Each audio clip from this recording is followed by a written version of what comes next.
Hello everyone, welcome to the video. Previous video में हम लोगों ने क्वेश्चन नंबर 885 तक एरर्स देख लिए थे। इस वीडियो में हम 886 से शुरू करेंगे। चलिए सवाल देखते हैं। लिखा है, thanks to an insight and persistence of the local doctor, hundreds of victims have been able to resume normal life. लिखा है, thanks to an insight and persistence. Insight मतलब होता है, आप कह सकते हो एक तरीके का नॉलेज को इनसाइट कहते हैं। किसी चीज के बारे में आपको कितना डेप्थ से पता है वो आपका इनसाइट कहलाता है। परसिस्टेंस का मतलब होता है किसी चीज को पाने के लिए लगातार लगे रहना। ठीक है, बार बार कोशिश करने को परसिस्टेंस कहा जाता है। तो लिखा है कि thanks to an insight and persistence of the local doctor. Local doctor का जो इनसाइट था, जो समझ थी उसकी, और जो परसिस्टेंस था, लगातार जो उसका प्रयास करने का की जो आदत थी, उसके वजह से hundreds of victims have been able to resume normal life। लिखा हुआ है कि hundreds of victims जो हैं वो normal life फिर से resume कर पा रहे हैं। आइए एक एक करके चीजों को एनालाइज करते हैं। सबसे पहले एक इंपॉर्टेंट चीज यहां टिकी हुई है, तो उसको पहले मैं एक्सप्लेन कर दूं। अगर किसी सेंटेंस में आप hundreds of लिखोगे तो उसके बाद का नाउन भी प्लूरल होता है और उसके बाद का वर्ब भी प्लूरल होता है। इस बात को आप नोट डाउन कर लेंगे, जरूरी चीज है। ठीक है, तो यहां पे क्या लिखा हुआ था कि हंड्रेड्स ऑफ विक्टिम्स। विक्टिम्स तो बिल्कुल सही है, नाउन प्लूरल होना चाहिए, उसके बाद वर्ब होना चाहिए प्लूरल। तो देखो यहां भी प्लूरल है, लिखा है hundreds of victims have. Clear, यहां तक हमें कोई एरर नहीं मिला है। आगे बढ़ेंगे।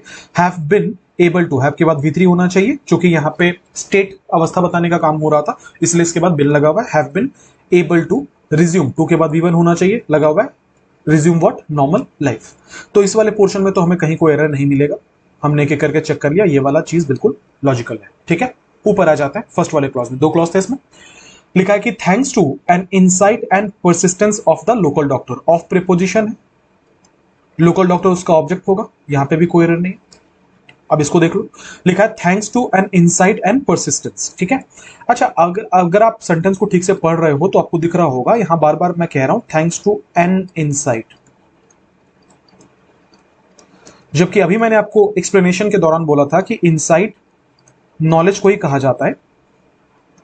किसी चीज के बारे में बहुत डेप्थ में पता होना इनसाइट कहलाता है। तो इसका मतलब तो यही है कि हम नॉलेज की बात कर रहे हैं। अगर हम नॉलेज की बात कर रहे हैं तो यह बात भी आपको पता होगी कि ये अनकाउंटेबल होता है।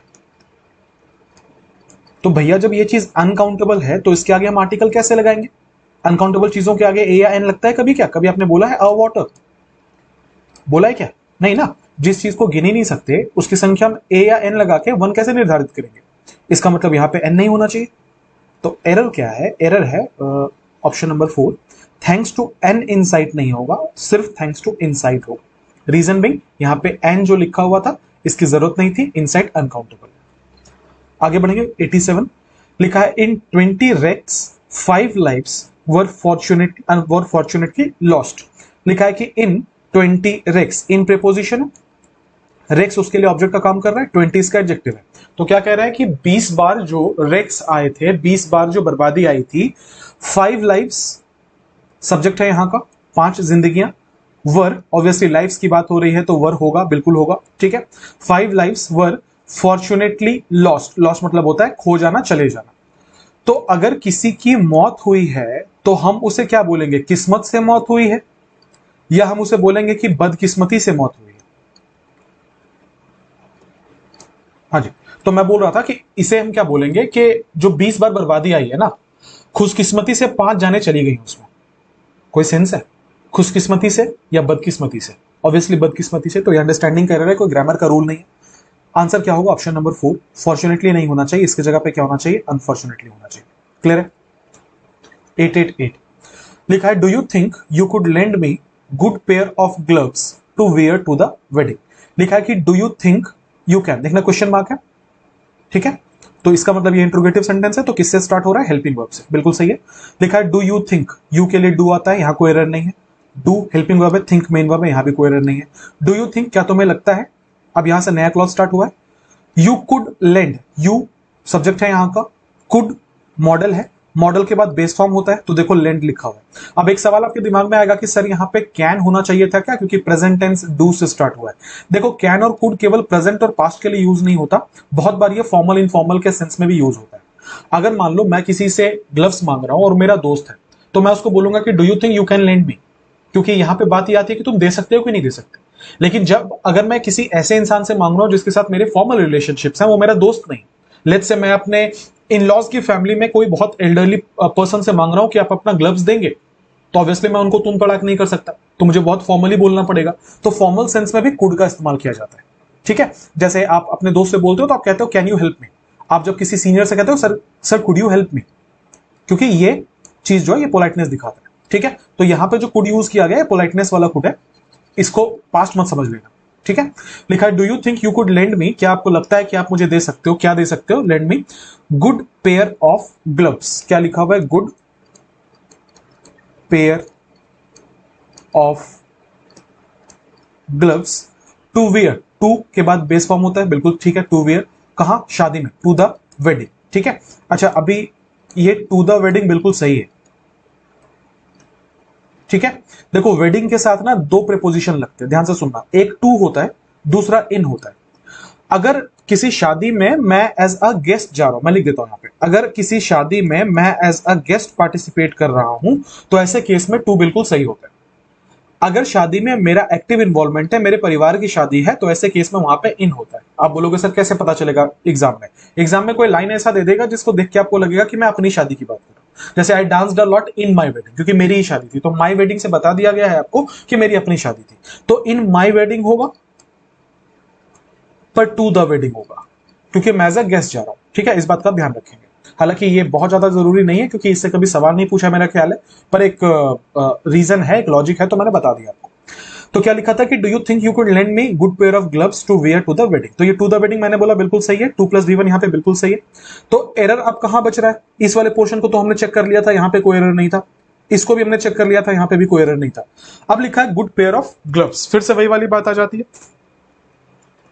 क्या आपको याद आ रहा है कि मैं ये नहीं बोल सकता कि आई एम टीचर, क्यों, क्योंकि ये जो टीचर है ये काउंटेबल नाउन है और ये सिंगुलर में यूज किया जा रहा है, तो ग्रामर इसकी इजाजत नहीं देता। ग्रामर कहता है कि इसके आगे आपको कोई ना कोई आर्टिकल लगाना पड़ेगा। लॉजिक वही वाला मैं यहां लगा रहा हूं। ऑफ एक प्रीपोजिशन है, इसके लिए ग्लव्स आया है जो इस प्रीपोजिशन का ऑब्जेक्ट है। अब क्या बचा, गुड पेयर। पेयर क्या है, नाउन है, गुड क्या है, एडजेक्टिव है, राइट। अब अगर मैं पेयर बोल रहा हूं तो इसका मतलब ये मैं एक जोड़ी की बात कर रहा हूं। एक जोड़ी है, कैसे पता चला आपको, क्या कोई आर्टिकल यहां पे यूज किया गया था, नहीं। अगर यहां पर पेयर्स लिखा होता फिर तो कोई झमेला ही नहीं था, कोई परेशानी ही नहीं थी, लेकिन यहां पे पेयर लिखा हुआ है, इसकी वजह से होता यह है कि ये काउंटेबल नाउन है। ठीक है, पहला। दूसरा, इस केस में ये सिंगुलर में यूज किया गया है, तो ये अलाउड नहीं है, जैसा मैंने यहां पे आपको समझाया था। तो होना क्या चाहिए, a good pair of gloves. तो एरर यहां पर यह है कि गुड के आगे अ लगेगा। Do you think you can lend me a good pair of gloves. 889 when the workers threatened to go on a strike the mill owner declared a layoff on his mill। दो error इसमें, दो clause हैं, देख लेते हैं इसमें कौन कौन से क्लॉज हैं। लिखा है कि when the workers threatened to go on a strike, जब वर्कर्स ने ये धमकी दी कि वो स्ट्राइक पे चले जाएंगे। when यहां का कंजंक्शन है, द वर्कर्स यहां का सब्जेक्ट है जिसके लिए वर्ब थ्रेटन आ रहा है। क्या थ्रेटन किया उन्होंने, कि वो स्ट्राइक पे चले जाएंगे। टू गो यहां का ऑब्जेक्ट है, ठीक है, या इन्फिनेटिव कह लो इसको, कि when the workers threatened to go on a strike, on preposition है, ये उसका ऑब्जेक्ट है, ऑन अ स्ट्राइक। यहां तक हमें कोई एरर नहीं मिला, सेंटेंस बिल्कुल ठीक लग रहा है। आगे बढ़ेंगे, कॉमा के बाद नया क्लॉज स्टार्ट है, the mill owner. The mill owner यहां का सब्जेक्ट है, डिक्लेयर्ड वर्ब है, क्या डिक्लेयर किया, अ ले ऑफ। ले ऑफ का मतलब होता है बहुत सारे लोगों को इकट्ठा नौकरी से निकाल देना। आप अगर न्यूज़पेपर पढ़ते हैं, और आपको डेफिनेटली पढ़ना चाहिए, तो आपको आपने बहुत बार सुना होगा कि ये कंपनी ने बहुत बड़े नंबर में एम्प्लॉइज को ले ऑफ कर दिया। जैसे बाइजूस के बारे में लास्ट ईयर बहुत चल रहा था कि बाइजूस ने कई सारे लोगों को ले ऑफ किया। ले ऑफ का मतलब होता है उनको नौकरी से निकाल दिया। तो लिखा है कि the mill owner declared a lay off, उन्होंने ये डिसाइड किया कि वो बहुत बड़ी संख्या में लोगों को नौकरी से निकाल देंगे ऑन हिज मिल, ठीक है, अपने मिल से। क्या आपको वो वाला पार्ट याद आ रहा है जहां पे हमने बहुत बार पढ़ा है कि ऑन का इस्तेमाल सरफेस के लिए किया जाता है, इन या एट का इस्तेमाल पोजीशन के लिए किया जाता है, किसी चीज के अंदर हो तो इन होगा, कहीं का लोकेशन बता रहे हो तो एट होगा, ऑन सरफेस का इस्तेमाल करेगा। अब बताओ, वो अपने मिल से उठा देगा, मतलब क्या है कि ये उसके मिल का सरफेस था और इसके ऊपर सारे के सारे जितने लेबर्स थे वो लेटे हुए थे क्या, ऐसा तो नहीं है, ये वाला सेंस तो नहीं है, सरफेस वाला सेंस तो नहीं है। वो कहना क्या चाह रहा था कि जब वर्कर्स ने थ्रेटन किया कि हम स्ट्राइक पे चले जाएंगे, तो मिल ओनर ने डिक्लेयर किया कि हम ले ऑफ करेंगे अपनी मिल से। तो आंसर क्या होना चाहिए कि the mill owner declared a lay off on his मिल, नहीं, या तो आप बोलो at his mill, in his mill, from his mill, इसमें से कुछ भी, पर ऑन नहीं लग सकता क्योंकि सरफेस की बात नहीं हो रही है। तो आंसर क्या होगा? ऑप्शन नंबर ए होगा। अगला, iodine deficiency is an easy and inexpensive nutrient disorder to prevent. ये एग्जाम में अगर आता तो स्टूडेंट्स नहीं बना पाते। क्यों नहीं बना पाते? क्योंकि इतना बेतुका लॉजिक है इस क्वेश्चन का, और साथ ही साथ में एक्सेप्टेबल इसका जो सोल्यूशन है वो भी है। बताता हूं क्या बोल रहा हूं। क्या लिखा है कि आयोडीन डेफिशिएंसी, वो यहां का सब्जेक्ट है कि आयोडीन की कमी, डेफिशिएंसी नाउन था, ठीक है, एक एक्चुअली कंपाउंड नाउन था iodine deficiency, is linking verb है, and easy and inexpensive. An article दो चीजों के लिए आया है, इजी के लिए और इनएक्सपेंसिव के लिए, कि आयोडीन की जो कमी है वो बहुत ही आसान और बहुत ही सस्ता न्यूट्रिएंट डिसऑर्डर है, ठीक है, न्यूट्रिएंट डिसऑर्डर है, बहुत ही कम और बहुत ही सस्ता न्यूट्रिएंट डिसऑर्डर है जिसे बचाया जा सकता है, टू प्रिवेंट। तो टू प्रिवेंट तो बिल्कुल सही है, टू प्लस इन्फिनेटिव आएगा। एरर कहां पर है कि यहां लिखा था न्यूट्रिएंट डिसऑर्डर। अब देखो क्या है कि न्यूट्रिएंट का मतलब होता है वो भोजन जिसमें आपको चीजें मिल रही। आप जो कहना चाह रहे थे भोजन में आयोडीन की कमी, उसे न्यूट्रिशनल डिसऑर्डर कहते हैं। क्या कहते हैं? न्यूट्रिशनल डिसऑर्डर कहते हैं। अब एसएससी ने देखो इसको मार्क किया कि न्यूट्रिएंट डिसऑर्डर नहीं होगा, न्यूट्रिशनल डिसऑर्डर होना चाहिए। पर मॉडर्न इंग्लिश में ना, आप अगर गूगल करोगे अभी तो न्यूट्रिएंट डिसऑर्डर भी मिलेगा आपको और न्यूट्रिशनल डिसऑर्डर भी मिलेगा आपको। आप इसका सोल्यूशन अगर आप किसी बहुत ऑथेंटिक वेबसाइट पे ढूंढने जाओगे तो वो आपको ये लिखेगा कि nutrient disorder and nutritional disorder both are acceptable, however nutritional disorder is the formal form. मतलब अगर आप फॉर्मल इंग्लिश देखोगे तो न्यूट्रिशनल डिसऑर्डर कहा जाता है उसको, न्यूट्रिएंट डिसऑर्डर मॉडर्न इंग्लिश में, काम चलाओ भाषा में, कॉलोक्वियल में बोल दिया जाता है, ठीक है, पर एक्चुअली न्यूट्रिशनल डिसऑर्डर है। तो आंसर तो ठीक है कि न्यूट्रिएंट की जगह पे न्यूट्रिशनल होना चाहिए, पर मेरे ख्याल से थोड़ा एसएससी को ध्यान रखना चाहिए कि एक तो ये ग्रामर का एरर नहीं है, दूसरा ये है कि ये वाला भी चलता है, ठीक है। हालांकि आंसर अगर आप पूछोगे तो आंसर 3 था, न्यूट्रिएंट की जगह न्यूट्रिशनल होना चाहिए था। लिखा है कि whoever assumes his statement true is foolish। जो भी ये मानता है कि उसका जो स्टेटमेंट था वो सही था, वो बेवकूफ है। लिखा है कि whoever assumes his statement true, ये आपको ना पढ़ने में थोड़ा अटपटा लगेगा। क्यों? क्योंकि आपने assume अगर पहले पढ़ा होगा तो ऐसे स्टेटमेंट्स आपने बहुत पढ़े होंगे कि he is assumed to be a king, I assume him to be a rich person। हमेशा ना इस तरीके से लिखा जाता है, ठीक है। हैंडराइटिंग थोड़ा इग्नोर करना, लिखने में पता नहीं क्यों आज हैंडराइटिंग ठीक बैठ नहीं रही। एनीवेज, तो अज्यूम के बारे में मैं बता रहा था। देखो अज्यूम अगर कहीं पे आप यूज करते हो ना, तो उसको लिखने का तरीका क्या होता है, उसको मतलब जब भी आप उसको सेंटेंस में बनाते हो तो उसका कंस्ट्रक्शन कैसा होता है कि अज्यूम होगा, उसके बाद somebody या समथिंग, मतलब आप किसी व्यक्ति को कह रहे हो, किसी चीज को कह रहे हो, उसके बाद लगता है टू बी, और उसके बाद लगता है नाउन या एडजेक्टिव या सब्जेक्ट कॉम्प्लीमेंट जो भी है। आपके लिए जरूरी यह समझना है कि इसमें टू बी का इस्तेमाल किया जाता है। जैसे इस वाले सेंटेंस में क्या लिखा था, he is assumed to be a king, I assume him to be a rich person. तो जहां पे भी आप इस तरीके से लिखते हो अज्यूम लगा के ना, वहां टू बी का इस्तेमाल किया जाता है। यहां क्या लिखा हुआ था, whoever, जो भी, assumes his statement, जो भी ऐसा व्यक्ति है जो ये मानता है कि उसका स्टेटमेंट सच है, वो एक बेवकूफ है। तो लिखा whoever assumes his statement true, true नहीं, assumes his statement to be true। Solution क्या है कि जो भी ये मानता है कि उसका स्टेटमेंट सही है, तो हो जाएगा whoever assumes his statement to be true। अब ये लिखने का तरीका है, पढ़ने का तरीका है, बहुत ज्यादा ग्रामर इसके पीछे नहीं है, ठीक है, पर अगर आप रेगुलर रीडिंग करते हो तो ये सारी चीजें आपको दिख जाती है। आगे बढ़े, अगला सवाल लिखा है कि the people gathered at the funeral to pay respect. लोग जो है वो फ्यूनरल में गैदर हुए अपना सम्मान देने के लिए। थोड़ी देर पहले हमने पढ़ा था कि अगर हम कहीं पे कोई सिंगुलर काउंटेबल नाउन लिखते हैं, अगर हम कहीं पे कोई सिंगुलर काउंटेबल नाउन लिखते हैं तो उसके साथ हमें कोई ना कोई आर्टिकल लगाना पड़ता है। वही आई एम टीचर नहीं होगा, आई एम अ टीचर होगा। लेकिन ये कंपल्शन किसी प्लूरल के लिए तो नहीं है, प्लूरल के लिए तो कंपल्शन नहीं है। इसका मतलब अगर हम किसी प्लूरल नंबर के आगे, प्लूरल नाउन के आगे अगर हम द लिख रहे हैं तो ये हम कंपल्सिवली नहीं लिख रहे हैं। इसका मतलब हम ये बताना चाहते हैं कि वो कोई स्पेसिफिक लोग, तभी हम उसके आगे द लिख रहे हैं, ठीक है। सवाल पे आओ। लिखा है कि the people gathered at the funeral to pay respect. लिखा है द पीपल, पीपल क्या था यहां का, नाउन था, सब्जेक्ट था, उसके साथ वर्ब क्या आया, गैदर्ड आया, V2 है, पास्ट है। द पीपल गैदर्ड, लोग जमा हुए, at the funeral, at preposition, the funeral उसका ऑब्जेक्ट, टू पे इन्फिनेटिव है, पर्पस बता रहा है कि लोग जमा हुए फ्यूनरल पे, क्यों जमा हुए, ताकि वो अपना क्या पे कर पाए, रेस्पेक्ट पे कर पाए, ये ऑब्जेक्ट है इन्फिनेटिव का। ये पूरा सेंटेंस था हमारा, the people gathered at the funeral to pay respect. लेकिन यहां पे जो मैंने बोला वो वाले लॉजिक को अगर हम देखें तो यहां लिखा हुआ था द पीपल। अब एक बात बताइए, क्या हम किसी खास पीपल के बारे में बात कर रहे हैं? क्या हम ऐसे लोगों के बारे में बात कर रहे हैं जिनको हम पहले से पहचानते हैं? क्या कुछ खास है इसमें? नहीं, ऐसा तो नहीं है। इसका मतलब पीपल के आगे द लगना चाहिए क्या? नहीं, हम किसी खास लोगों के बारे में बात नहीं कर रहे, ना ही ये सिंगुलर नंबर है कि कंपल्शन है कोई आर्टिकल लगाना। अगर हम यहाँ पे आर्टिकल लगा रहे हैं इसका मतलब हम खास बोलना चाह रहे हैं, जबकि यहाँ सेंटेंस में कहीं पे भी प्रूफ नहीं था कि हमने इनका जिक्र पहले किया हुआ है या कोई खास लोग। इसका मतलब आंसर क्या होना चाहिए? आंसर होना चाहिए people gathered at the funeral to pay respect. Clear है? अगला लिखा है you must abide on on the terms of this government. लिखा है कि you must abide, you subject है, मस्ट मॉडल है, उसके साथ बेस फॉर्म होता है, लिखा है अबाइड ऑन। ठीक है, abide on the terms, on preposition के लिए द टर्म्स ऑब्जेक्ट आया है, of this government, of preposition this government उसको ऑब्जेक्ट है। एरर कहां है आपको दिख गया होगा अभी तक, ये फिक्स प्रीपोजिशन है, नहीं पता है तो नोट कर लेना, अबाइड बाय होता है, इसको नोट कर लो, abide by something which means किसी नियम कानून से बंधे होना, जिसका मतलब होता है कि to comply by a rule, to comply a rule.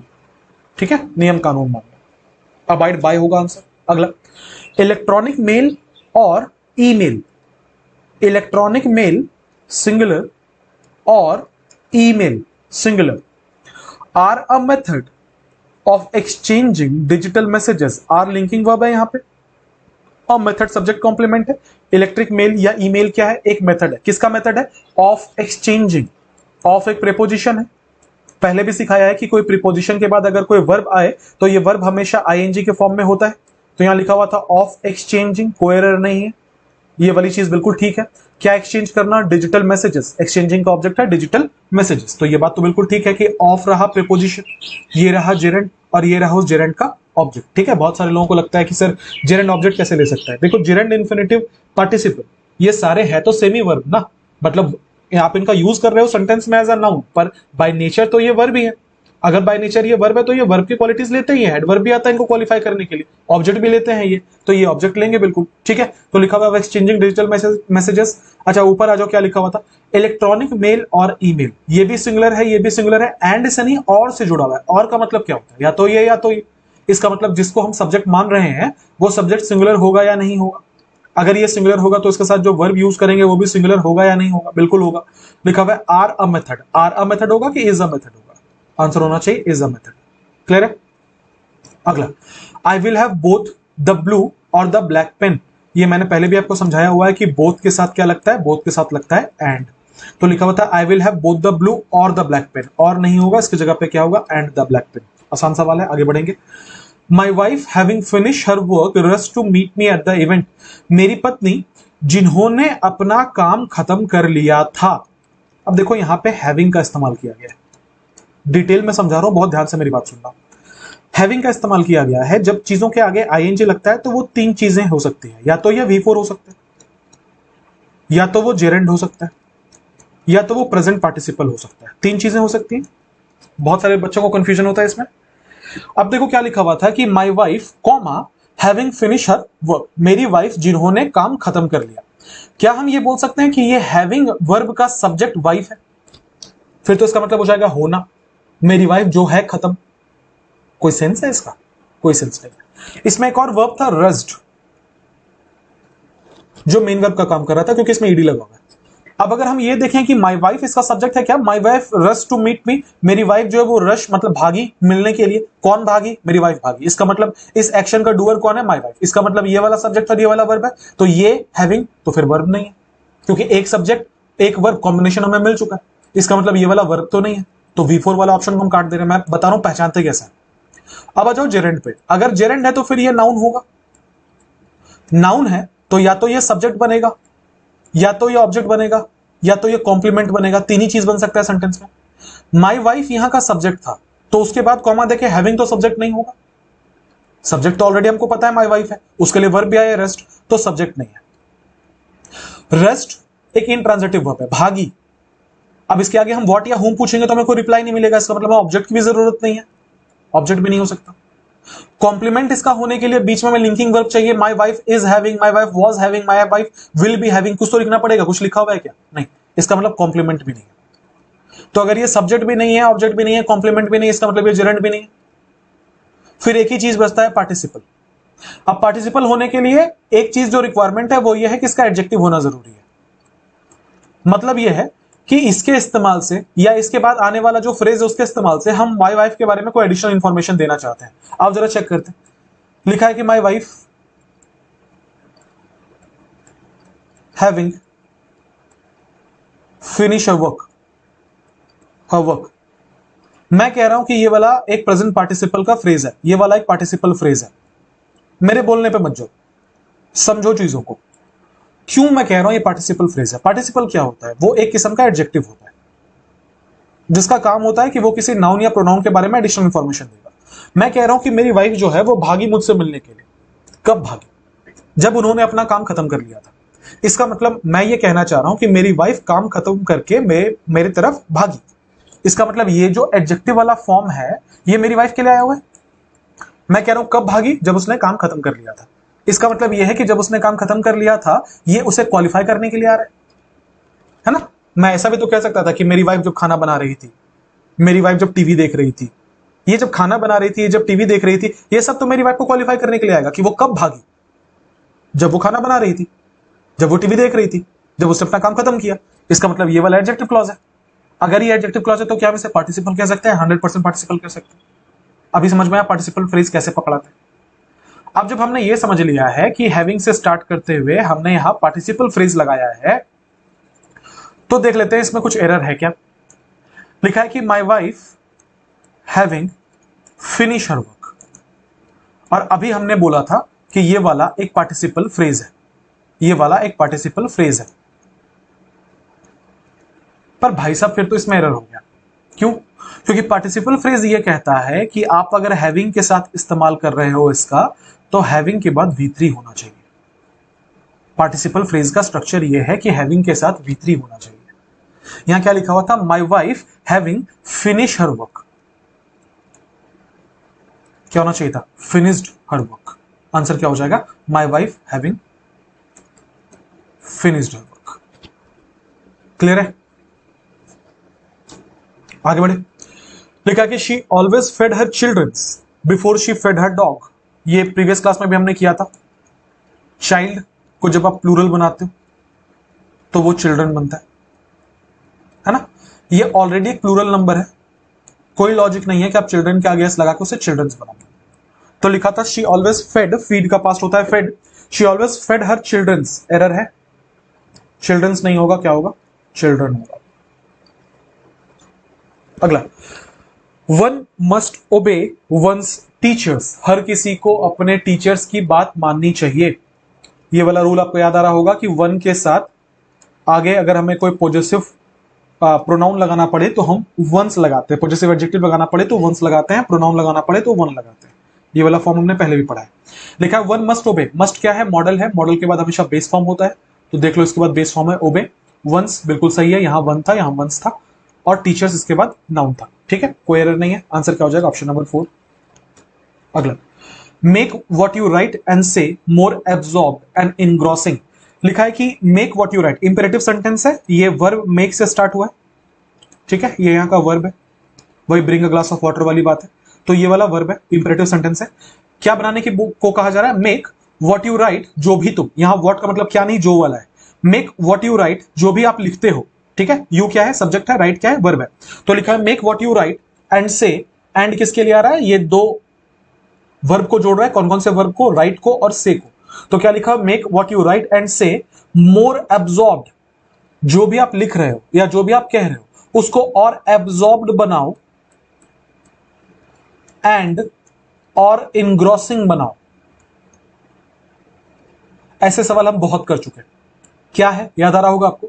जब भी हम एंड से चीजों को जोड़ते हैं तो थ्योरी ऑफ पैरेललिज्म कहता है कि वो बराबर होना चाहिए। जैसे यहां पे हमने बेस फॉर्म यूज किया था, तो यहां पे भी हमने बेस फॉर्म यूज किया था। लेकिन अगर आप यहां देखोगे तो एब्जॉर्ब्ड लिखा है जो कि पास्ट पार्टिसिपल है, और इनग्रॉसिंग लिखा है जो कि प्रेजेंट पार्टिसिपल है। मैं इसको पार्टिसिपल क्यों बोल रहा हूं, क्योंकि ये उस चीज को एब्जॉर्ब्ड और इनग्रॉसिंग बताने की बात हो रही है जो हम कह रहे हैं या जो हम लिख रहे हैं, ठीक है। तो ये उस नाउन को क्वालिफाई करने के लिए आया है। तो पास्ट पार्टिसिपल है, प्रेजेंट पार्टिसिपल है, एरर हो जाएगा, बिल्कुल एरर हो जाएगा। Answer option number 3। आप कैसे सुधार सकते हैं, आप इसको कर दो एब्जॉर्बिंग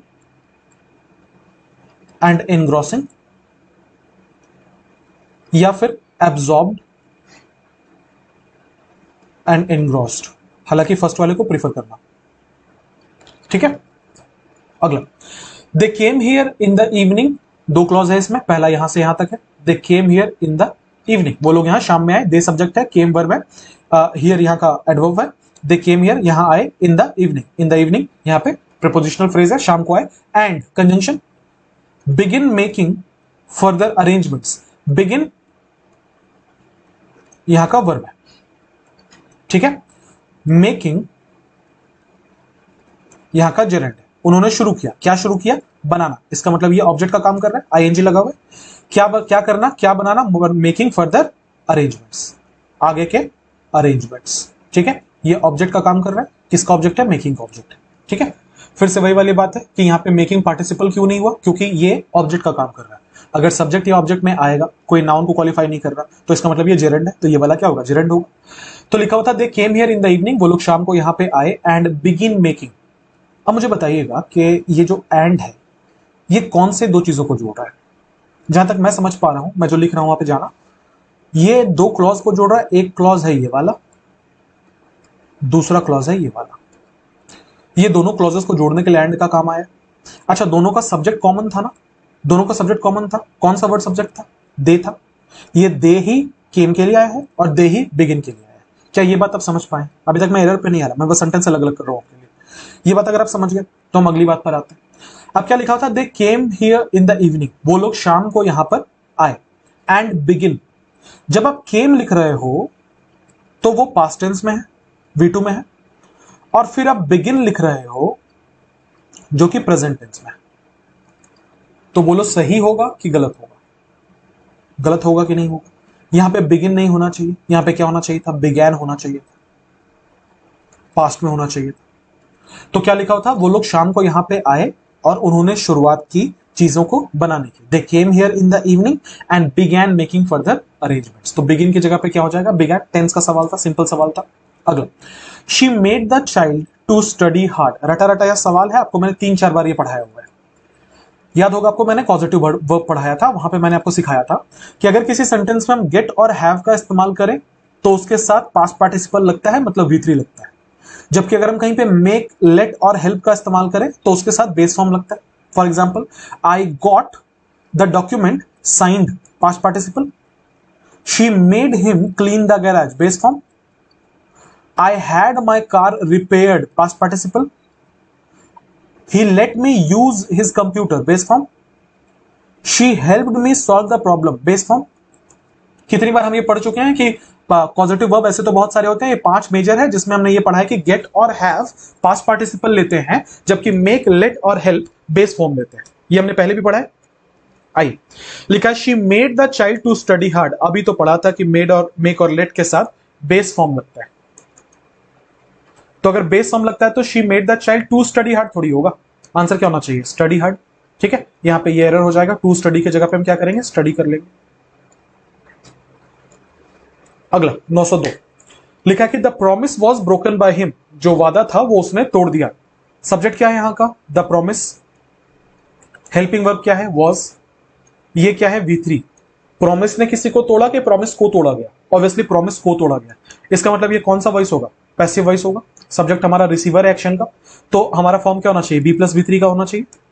तो देखिएगा वॉज बी का फॉर्म है और उसके बाद V3 आया है, ठीक है। बाय हिम, कहीं कोई एरर नहीं है, आंसर क्या हो जाएगा, नो एरर।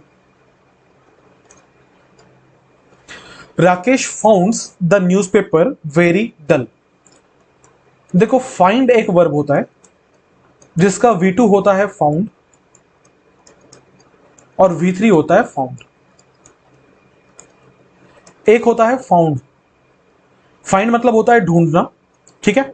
फाउंड का मतलब होता है किसी चीज का पाया जाना। फाउंडेड इसका V2 होता है, फाउंडेड इसका V3 होता है, ठीक है। अब आप ये बताओ कि राकेश खूब पाया गया था न्यूज़पेपर के द्वारा, क्या ये सेंस बन रहा है? नहीं, इसका मतलब ये वाला फॉर्म तो लगेगा, इसका मतलब ये वाला फॉर्म लगने वाला, फाइंड वाला, कि राकेश ने न्यूज़पेपर को बहुत डल पाया, विच मींस राकेश न्यूज़पेपर पढ़ रहा था और उसको बड़ा बोरिंग लगा न्यूज़पेपर, तो लिखा है कि राकेश फाउंड्स। अब जब एक बात समझना, जब आप यहाँ पे फाउंड लिख रहे हो, इसका मतलब ये डेफिनेटली फाइंड का V2 है। अगर ये वाला V2 है, इसका मतलब ये है कि हम जिस चीज से, V2 है, हम जिस चीज से डील कर रहे हैं वो ऑलरेडी पास्ट में है। तो फिर कौन सा इंग्लिश ये कहता है कि इसके आगे एस लगा दो? मैं ये कह रहा हूं कि ईट का ईट्स होता है, पर क्या एट का एट्स होता है? ये तो ऑलरेडी V2 है, इसमें एस कैसे लगाएंगे? एक ही फॉर्म V2 और V5 at the same time कैसे हो सकता है? इसका मतलब ये वाला एरर होगा कि नहीं होगा? आंसर क्या होगा? फाउंड होना चाहिए, ठीक है। आगे बढ़ते हैं। एनर्जी मेरी थोड़ी कम है, आज तबीयत ठीक नहीं है, ठीक है, पर रिकॉर्डिंग जरूरी है, इसलिए मैं रिकॉर्डिंग कर रहा हूँ। थोड़ा मैनेज कर लेना, ठीक है। अगर मैं धीरे बोलूं, आवाज थोड़ी कम आए तो मैनेज कर लेना, एकदम एनर्जी फील नहीं हो रही। क्या लिखा हुआ है? The door should be keep close. अभी मैं सही बोल रहा था, रेक्टिफिकेशन बोल रहा था। क्या लिखा हुआ है? द डॉक्टर, डॉक्टर बोल रहा, द डोर क्या होगा? ये सब्जेक्ट होगा। शुड बी कीप, शुड क्या है? मॉडल है। अच्छा, ये हमने पढ़ा ना, मॉडल को पैसिव करो तो क्या बनता है? Modal plus B plus V3। तो क्या लिखा हुआ है? Should be keep. सही है कि गलत है? ऑब्वियसली गलत है। आप जब इसको पैसिव में लिख रहे हो तो शुड के बाद बी के बाद तो V3 होना चाहिए ना, तो फॉर्म क्या होना चाहिए? शुड बी केप्ट, ठीक है। तो आंसर क्या होगा कीप के जगह पे? केप्ट।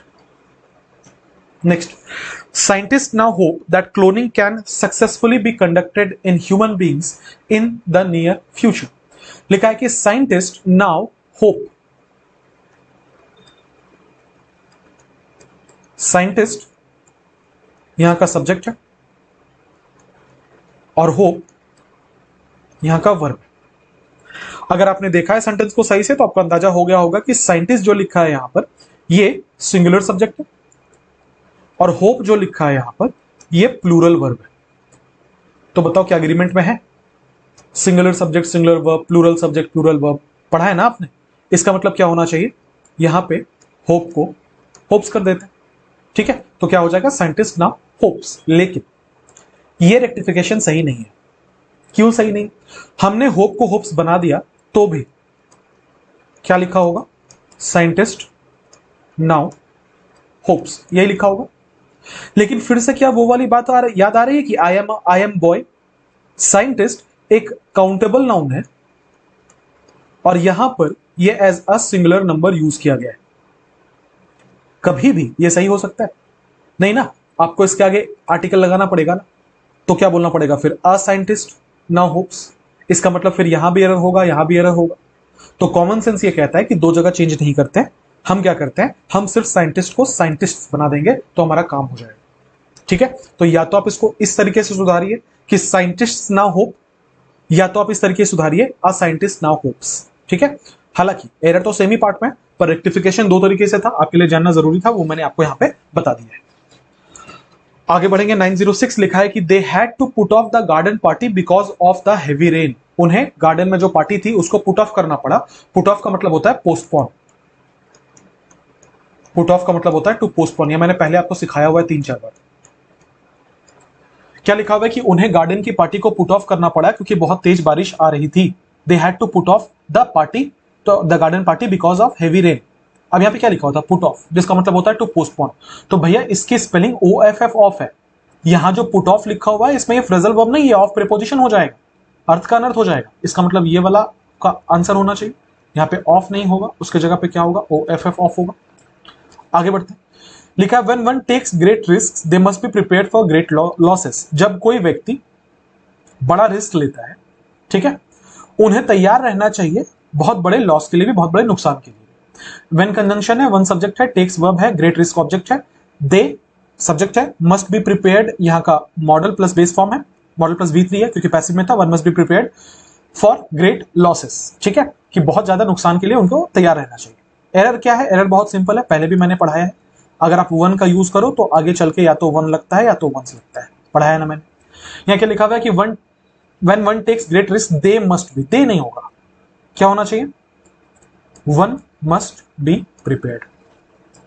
अगला, what delicious flavour these mangoes haves, क्या डिलीशियस फ्लेवर है इन मैंगोज का? कौन से इंग्लिश में आज तक आपने हैव्स पढ़ा है as a verb? As a verb कभी हैव्स पढ़ा है क्या? नहीं ना। लिखा है कि व्हाट डिलीशियस फ्लेवर, क्या डिलीशियस फ्लेवर है, दीज मैंगोज हैव्स, हैव्स नहीं, दीज मैंगोज हैव, ये यहां का वर्ब था, वर्ब हैव होता है, हैव्स नहीं। बच्चों वाला सवाल है। अगला, we in India can look forward to a comfortable and settle life in the 21st century. बहुत अच्छा सवाल है, ठीक है। क्या लिखा हुआ है? We in India, in preposition, उसके लिए ऑब्जेक्ट क्या आया है? इंडिया। वी यहां का सब्जेक्ट था, ठीक है, इसे इग्नोर करते हैं क्योंकि प्रेपोजिशन प्लस ऑब्जेक्ट है, एरर तो नहीं है उसमें। लिखा है कि we can look forward to, हम लोग लुक फॉरवर्ड कर सकते हैं, हम लोग देख सकते हैं। We can look forward to, can यहाँ का मॉडल है, कैन के बाद बेस फॉर्म आता है, तो देखो लुक लिखा हुआ है। लुक फॉरवर्ड टू एक फिक्स फ्रेज होता है जिसका मतलब होता है किसी चीज की ओर आप अग्रसर है। तो लिखा है कि we can look forward to what? A comfortable and settle life. लिखा है कि a comfortable and settle life, ठीक है, in the 21st century. In preposition है, सेंचुरी इसके लिए ऑब्जेक्ट आएगा, द 21st क्या है इसका, इसके लिए एडजेक्टिव का काम कर। तो क्या लिखा हुआ है कि we in India can look forward to a comfortable and settle life in the 21st century. हम लोग भारत में लुक फॉरवर्ड कर सकते हैं कंफर्टेबल और सेटल लाइफ में 21st सेंचुरी, ठीक है। आ जाओ अब इसमें एरर देखते हैं। क्या लिखा हुआ है? कंफर्टेबल एंड सेटल लाइफ, ये इसको मैंने काट दिया क्योंकि इसमें कोई एरर नहीं मिल रहा था। एक सवाल पूछ रहा हूं, बताना, ये लाइफ नाउन है? हाँ जी नाउन है। कैसी जिंदगी की बात हो रही है? वैसी जिंदगी जो कि सेटल है और वैसी जिंदगी जो कि कंफर्टेबल है। इसका मतलब ये इसके लिए एडजेक्टिव यूज हुआ है, एडजेक्टिव नंबर 1 बोल रहा हूं मैं इसको, ये इसके लिए एडजेक्टिव यूज हुआ है, इसको मैं एडजेक्टिव नंबर 2 बोल रहा हूं। तो कुल मिला के यहां पे 2 एडजेक्टिव है, एक एडजेक्टिव नंबर 1 है कंफर्टेबल, एक एडजेक्टिव नंबर 2 है settle.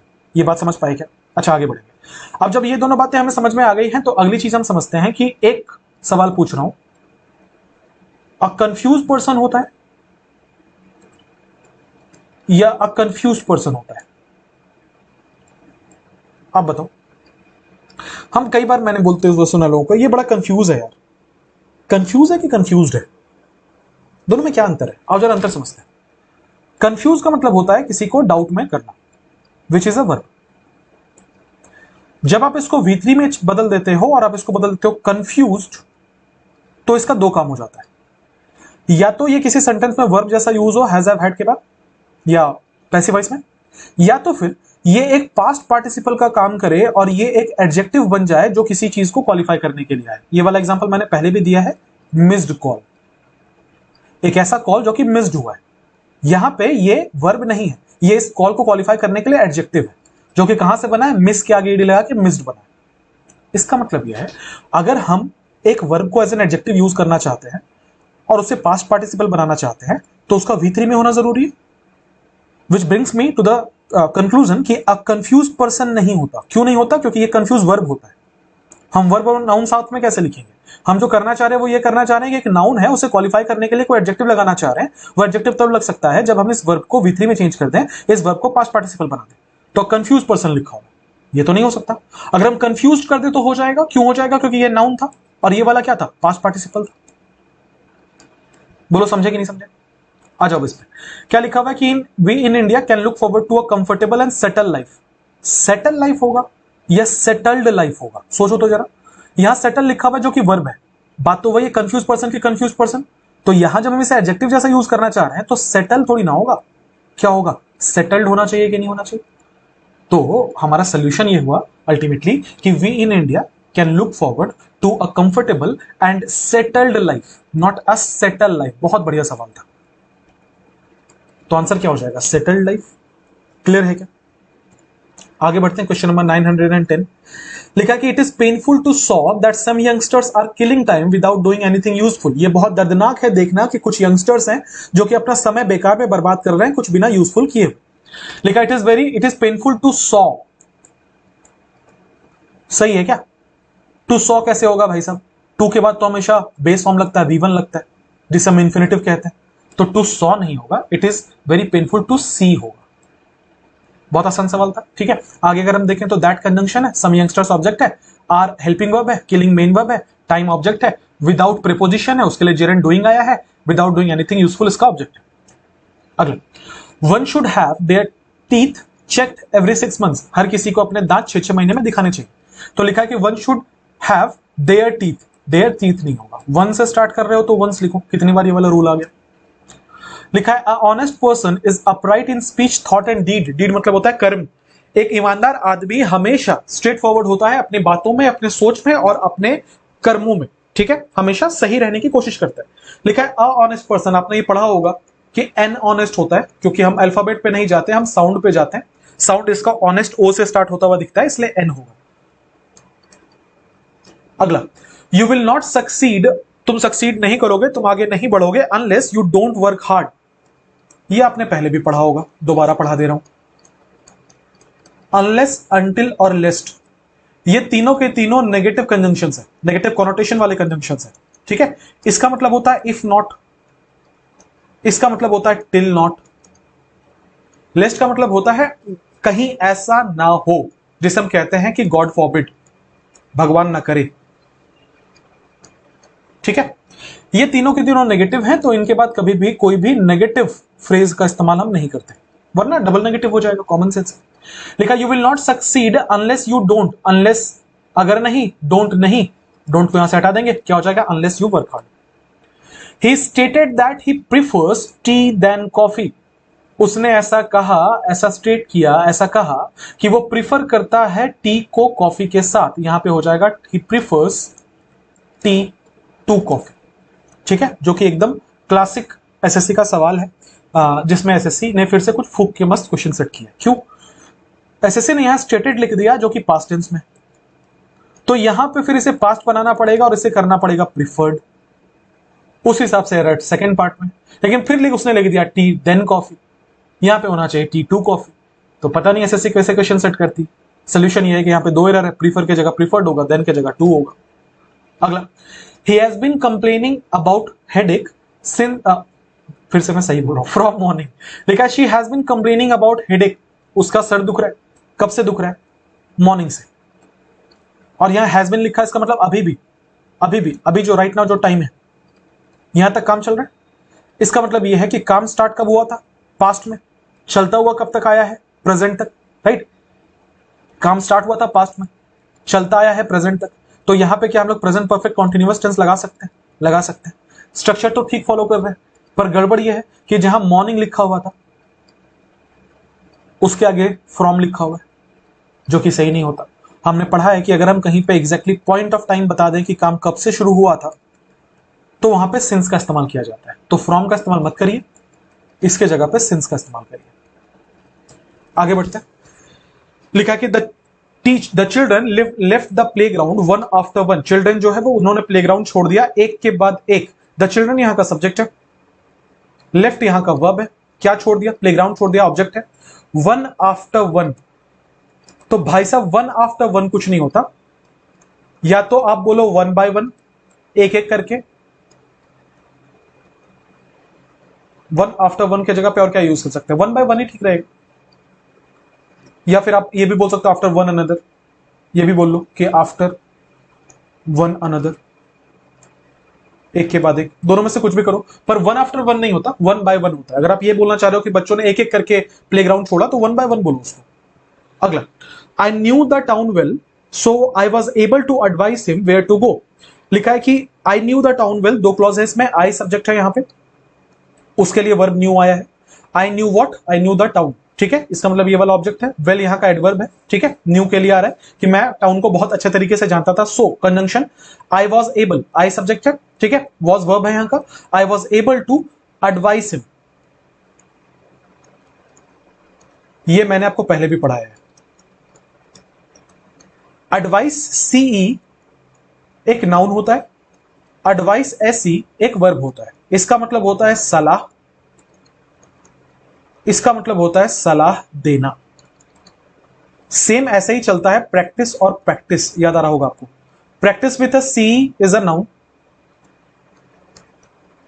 Practice with a S is the verb.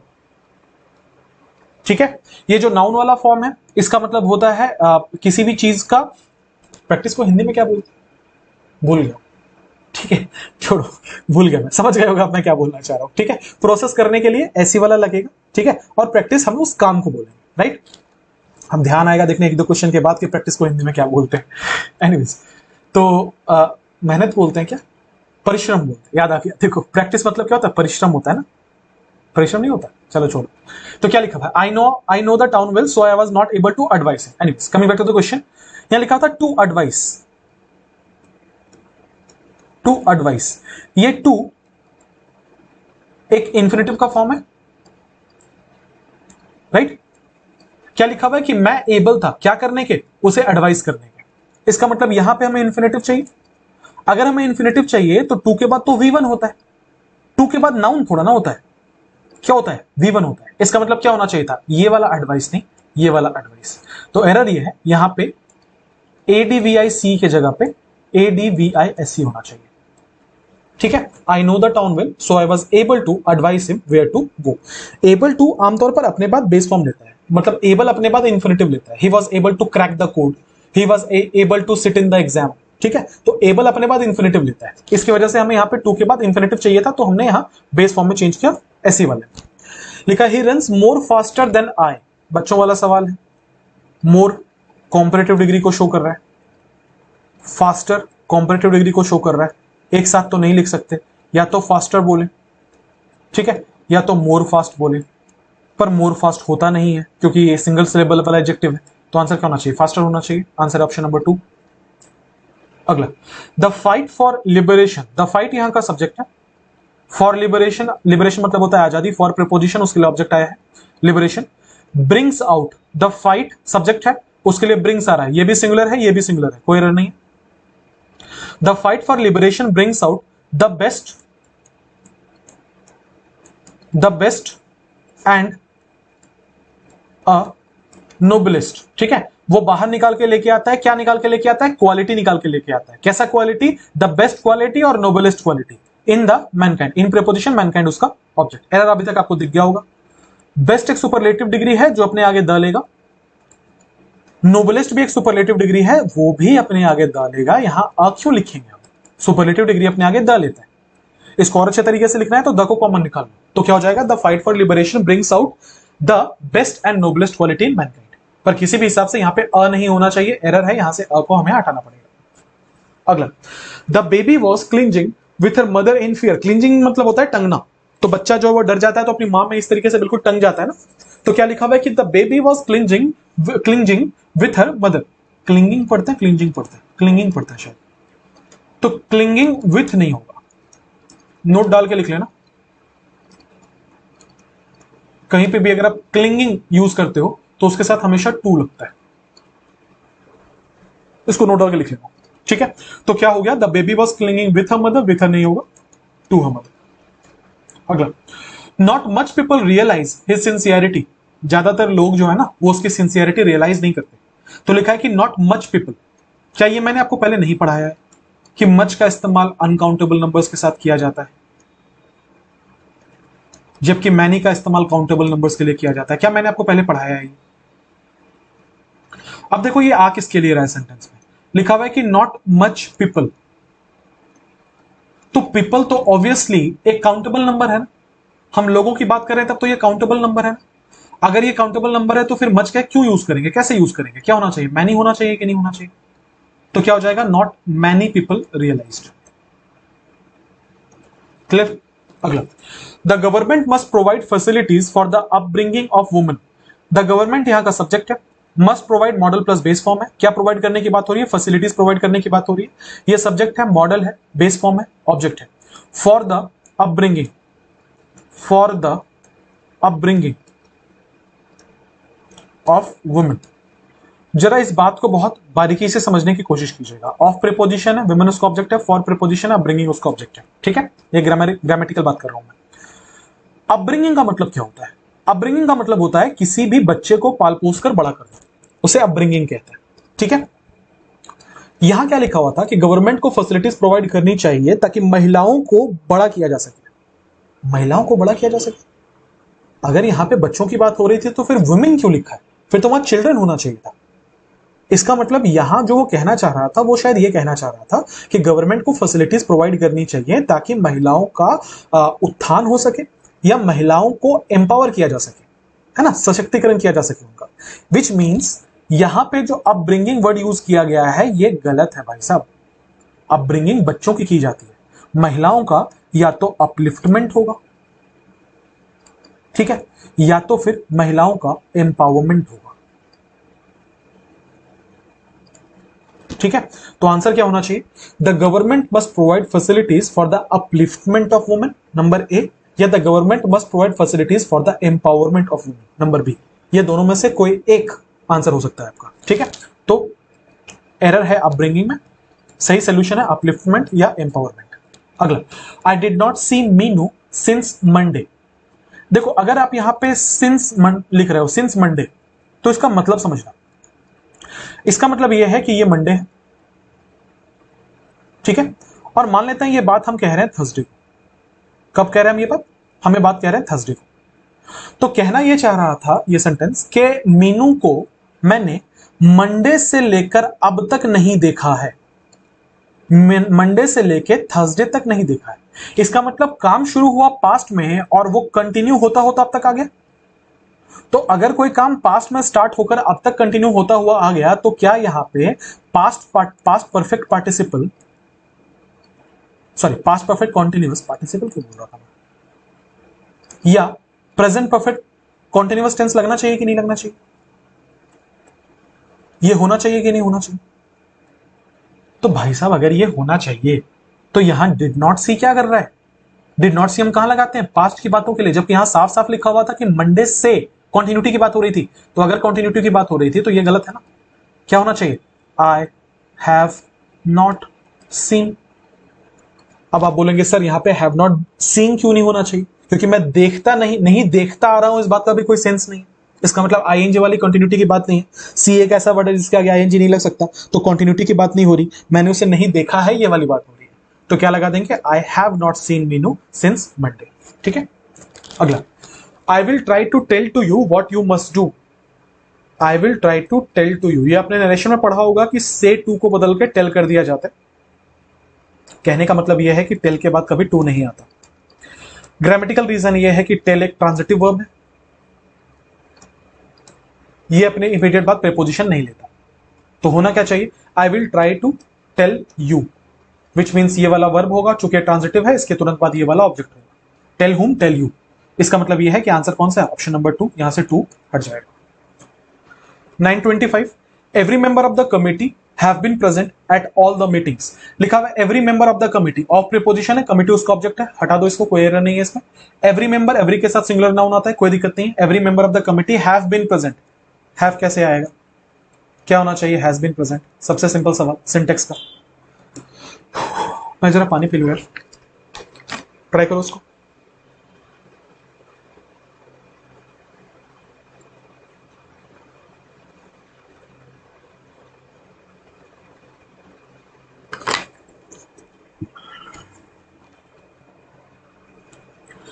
Nine 26 लिखा है the large balloons I bought for Christmas is very nice.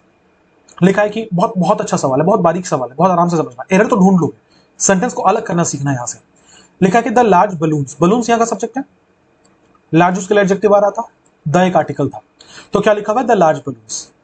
यहां पे एक क्लॉज बीच में डाल दिया गया है, आई बॉट फॉर क्रिसमस। ये अपने आप में क्लॉज है ना, क्यों मैं क्लॉज कह रहा हूं इसको? ये सब्जेक्ट है, ये वाला वर्ब है, सब्जेक्ट प्लस वर्ब के कॉम्बिनेशन को क्लॉज कहा जाता है। इसका मतलब ये वाला अपने आप में क्लॉज है। ये बात समझ पाए क्या? इज वेरी नाइस, ये आपका सेंटेंस का मेन पार्ट है, सेंटेंस का प्रिंसिपल क्लॉज है। तो सेंटेंस का प्रिंसिपल क्लॉज क्या था? वो था the large balloons is very nice, ये सेंटेंस का मेन पार्ट है। फिर ये आई बॉट फॉर क्रिसमस है क्या? आप मुझे बताइए क्या है। अगर मैं बोलूं कि the large balloons I bought for Christmas, large balloons जो मैंने क्रिसमस के लिए खरीदे थे, अगर मैंने इस पार्ट को सेंटेंस से हटा भी दिया तो क्या सेंटेंस पे कुछ फर्क पड़ेगा? अगर ये नहीं है सेंटेंस में तो भी क्या सेंटेंस पे कुछ फर्क पड़ रहा है? ये तो अपने आप में कंप्लीट सेंटेंस है, the large balloon is very nice, ये तो अपने आप में कंप्लीट सेंटेंस है। इसका मतलब इसका फीचर्स जो कि इसके हटा देने से कोई फर्क नहीं पड़ेगा। क्या आप समझ पा रहे हैं कि ये एक एडजेक्टिवेबल क्लॉज की तरह काम कर रहा है, एडजेक्टिव क्लॉज की तरह काम कर रहा है। अब आप बोलोगे सर एडजेक्टिव है तो कोई नाउन के लिए आना चाहिए, आ रहा है ना बलून्स के लिए।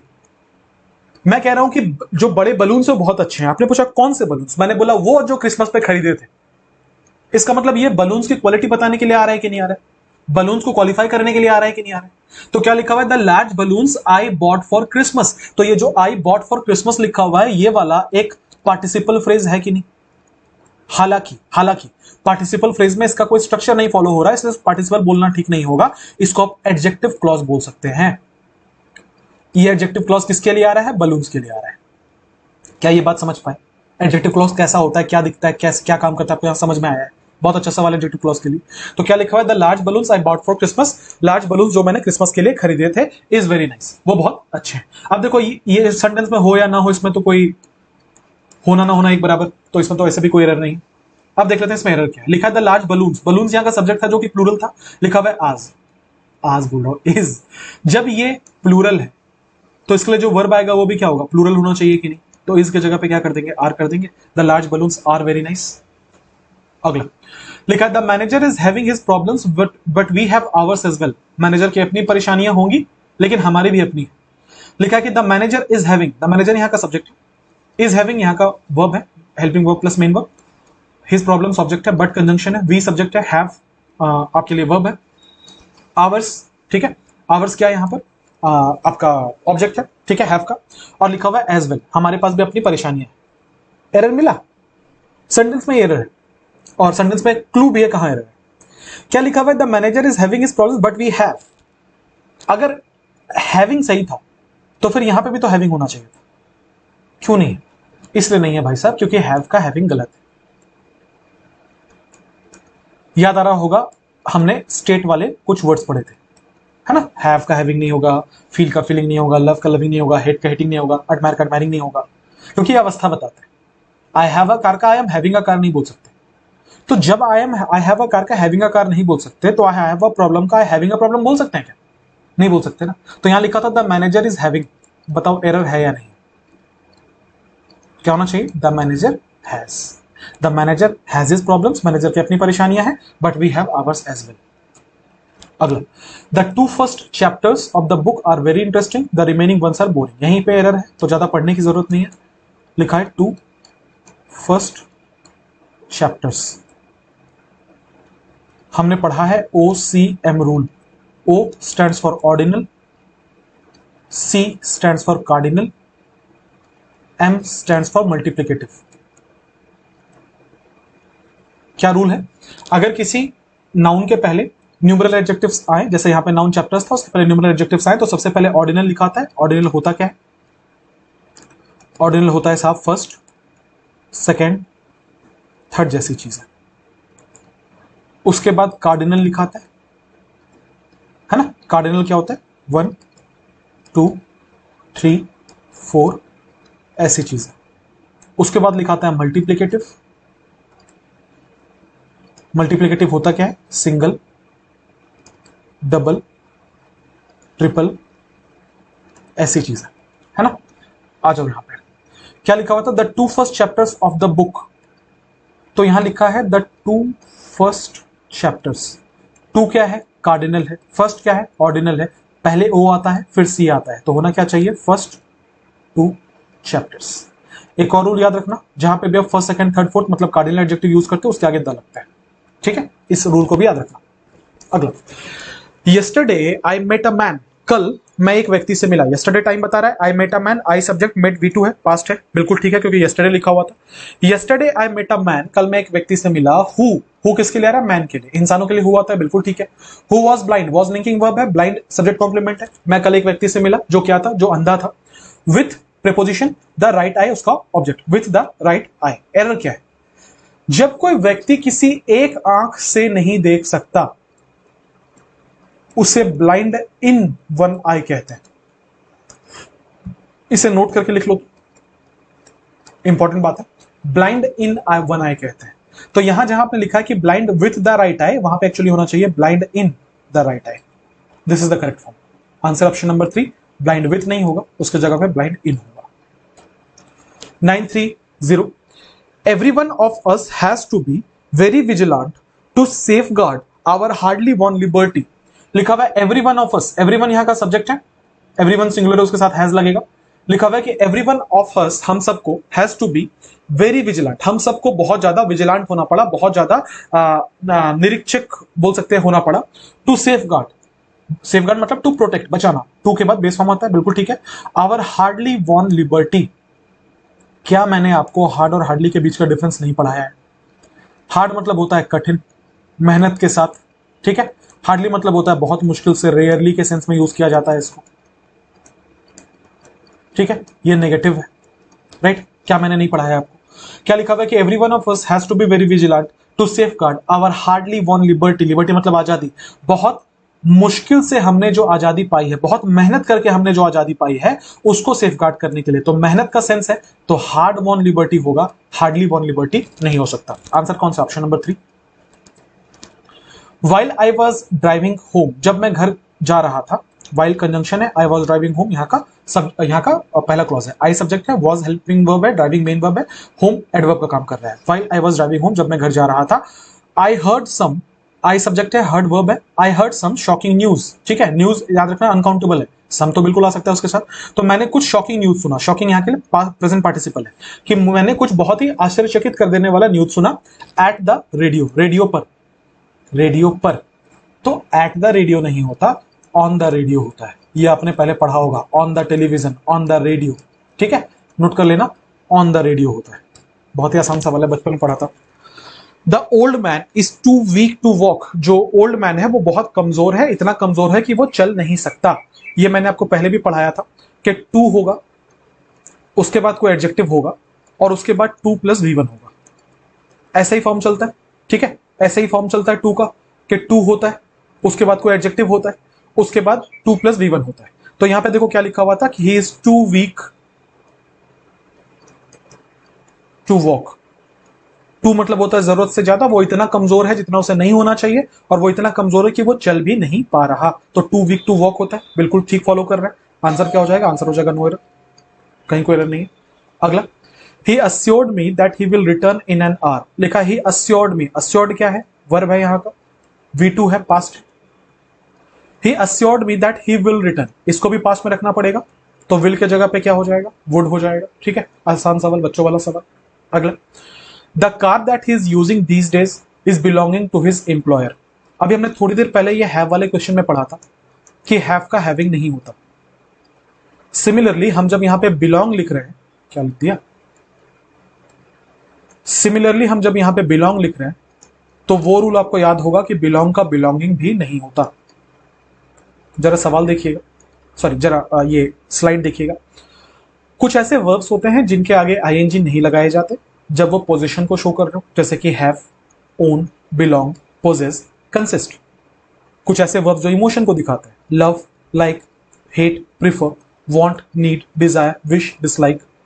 कुछ जो कि थिंकिंग को दिखा रहे हैं, नोइंग को दिखा रहे हैं, know, believe, understand, think, remember, forget, mean, suppose, realise, recognise, imagine, doubt, agree, disagree, mind. कुछ ऐसे वर्ब जो कि सेंस को दिखा रहे हैं, see, here, smell, taste, sound, feel.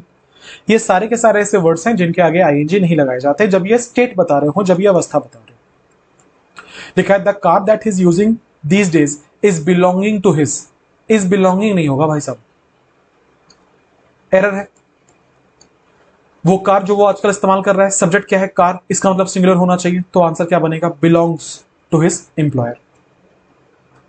अगला, 3 years have elapsed, 3 साल गुजर चुके हैं, since I had gone to visit my aunt in the city। 3 साल गुजर चुके हैं जब से मैं सिटी गया था अपनी आंट से मिलने के लिए। आपने पढ़ा होगा since का इस्तेमाल जब क्लॉज लगा के टाइम के लिए किया जाता है, तो इधर होगा V2 और इसके इधर होता है हैज या हैव। ये आपने पढ़ा होगा, ठीक है। मैं थोड़ा एक्सप्लेन किए देता हूं। क्या लिखा हुआ है कि 3 साल गुजर चुके हैं जब से मैं अपनी आंट से मिलने गया था शहर में। मान लेते हैं कि ये साल 2009 था, मान लेते हैं। तो हम क्या लिखते हैं? 3 years have elapsed since 2009। 2009 से 3 साल गुजर चुके हैं। ये सेंटेंस बिल्कुल सही है ना? तो यहां तो कोई एरर नहीं है, ऐसे भी सीन सही है। अब हमने क्या किया, ये टाइम को हटा के हमने एक इवेंट को लिख दिया, यहां पे घटना को लिख दिया।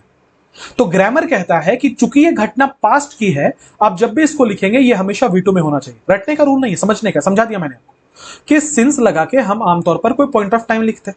अब वो पॉइंट ऑफ टाइम के जगह पे हमने सपोज कोई इवेंट लिख दिया, तो अगर हमने वो इवेंट लिख दिया तो जैसे वो पॉइंट ऑफ टाइम पास्ट का था, वो इवेंट भी तो पास्ट का है। तो अगर वो इवेंट पास्ट का है तो हम यहां क्या करेंगे, V2 लगाएंगे। तो क्या लिखा था, she 3 years have elapsed since I had gone। क्या होना चाहिए, since I went। तो आंसर क्या होगा ऑप्शन नंबर 3 में, had gone के जगह पे went होना चाहिए।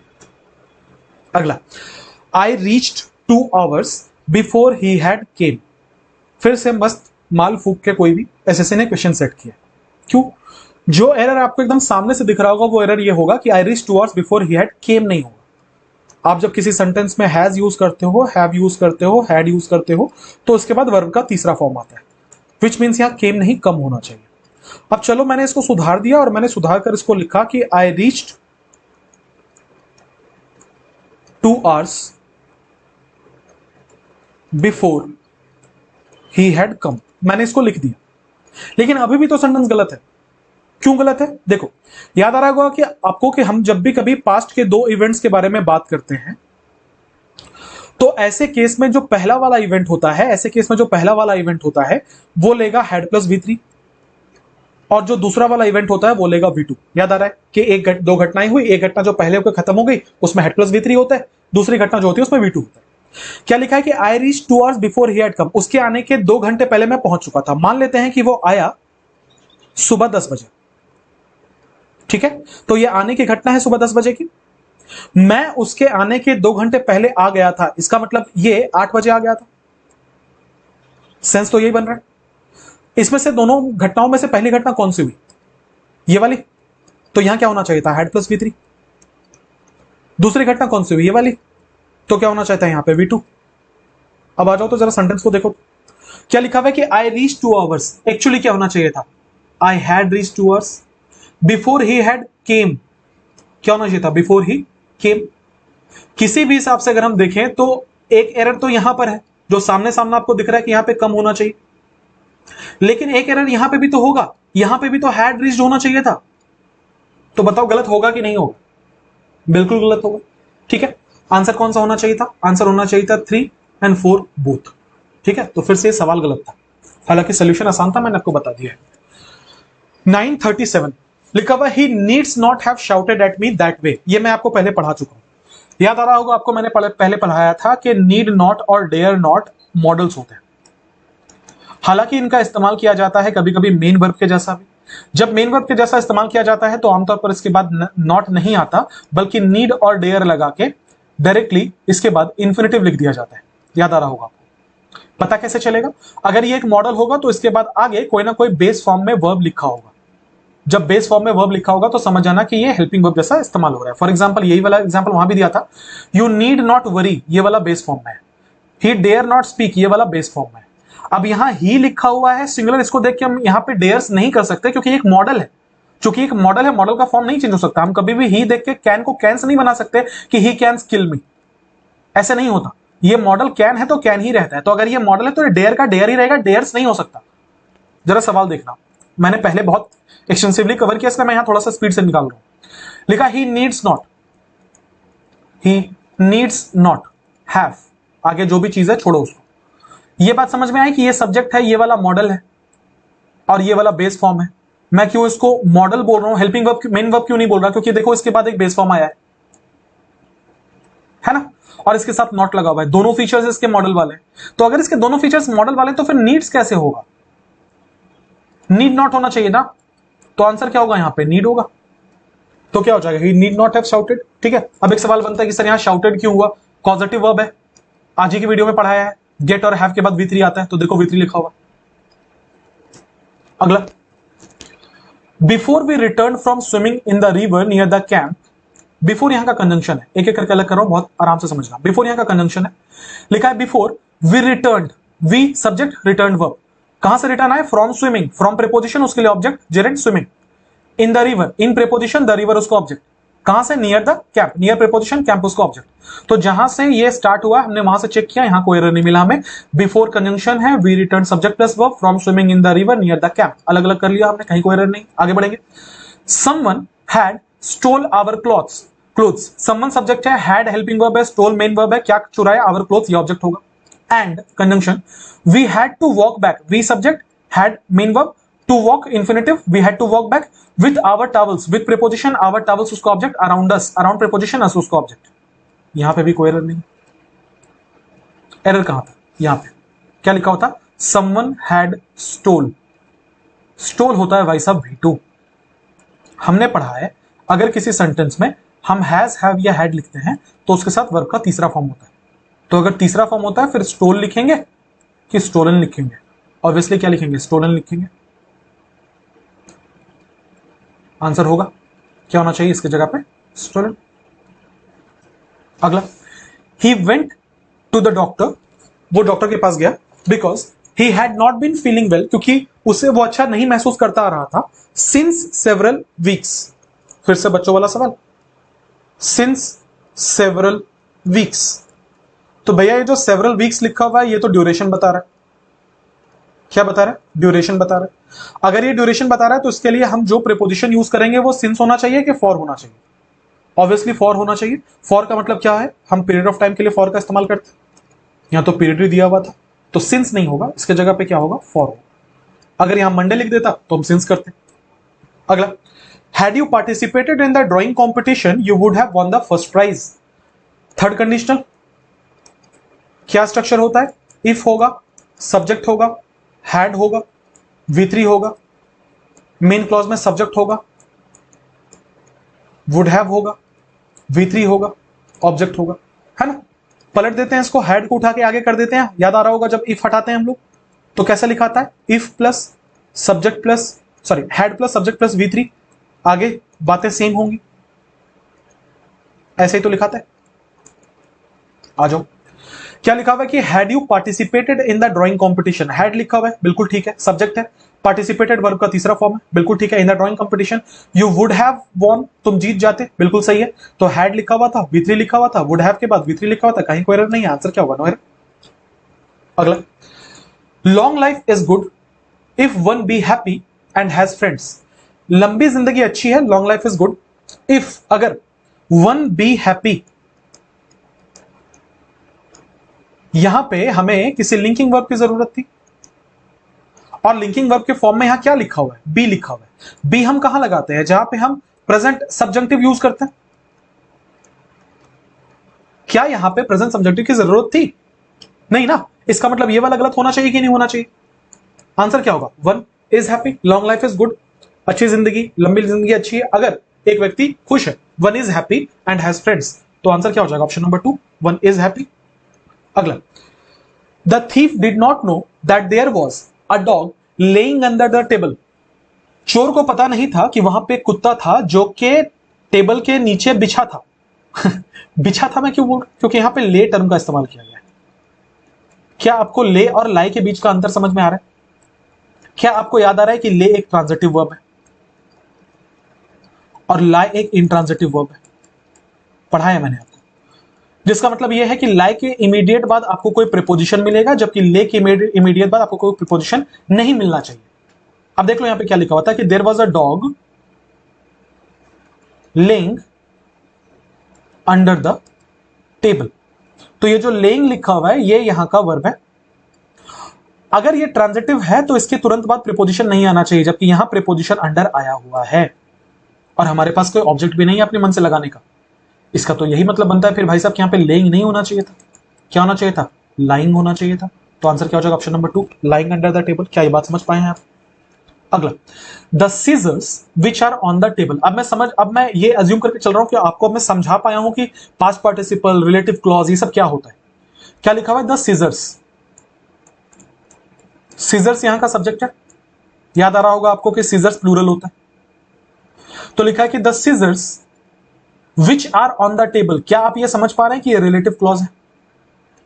ये समझ पा रहे हैं कि रिलेटिव क्लॉज है? रिलेटिव क्लॉज किसे कहते हैं? जो हु, विच वगैरह से स्टार्ट हो, है ना, और अपने पहले वाले नाउन या प्रोनाउन के बारे में एडिशनल इंफॉर्मेशन दे। तो क्या कहा जा रहा है कि द सीजर्स, वो scissors which are on the table, जो टेबल पे है, मैं कह रहा हूं कैंची, कौन सी कैंची, तो इस लाइन से हमने बताया कौन सी कैंची, इसमें हमने बताया जो टेबल पे पड़े हैं वो वाली कैंची, ठीक है। अच्छा विच किसके लिए आता है, निर्जीव चीजों के लिए, तो सीजर्स के लिए आया हुआ तो बिल्कुल ठीक है। आर किसके लिए आ रहा है, विच के लिए आ रहा है, तो नंबर में विच सिंगुलर होगा या प्लूरल होगा डिपेंड करता है उसके एंटीसीडेंट पे, एंटीसीडेंट में सीजर्स लिखा हुआ था, अभी मैंने बोला सीजर्स प्लूरल है, इसका मतलब विच भी अपनी जगह पे सही है और आर भी अपनी जगह पे सही है। कहां रखा है, ऑन द टेबल, टेबल के सरफेस पर रखा है, तो ऑन प्रीपोजिशन भी सही है, तो यहां तो कोई एरर नहीं। लिखा कि the scissors which are on the table belongs. अब अगर मैं आपसे पूछूं कि ये बिलोंग्स वर्ब का सब्जेक्ट बताइए, तो आप बोलोगे सीजर्स है, क्योंकि ये वाला जो जो क्लॉज था ये तो केवल एडजेक्टिव के लिए आया था, एडजेक्ट ये बताने के लिए आया था कि कौन से सीजर्स की बात कर रहे हैं। मेन क्लॉज तो हमारा अभी भी यही है कि the scissors belongs to Radha. तो जब आप इसको वर्ब बता रहे हो तो ये तो सिंगुलर वर्ब है, ये तो सिंगुलर वर्ब है क्योंकि V5 में लिखा हुआ है ना। यहां क्या लिखा हुआ था, द सीजर्स,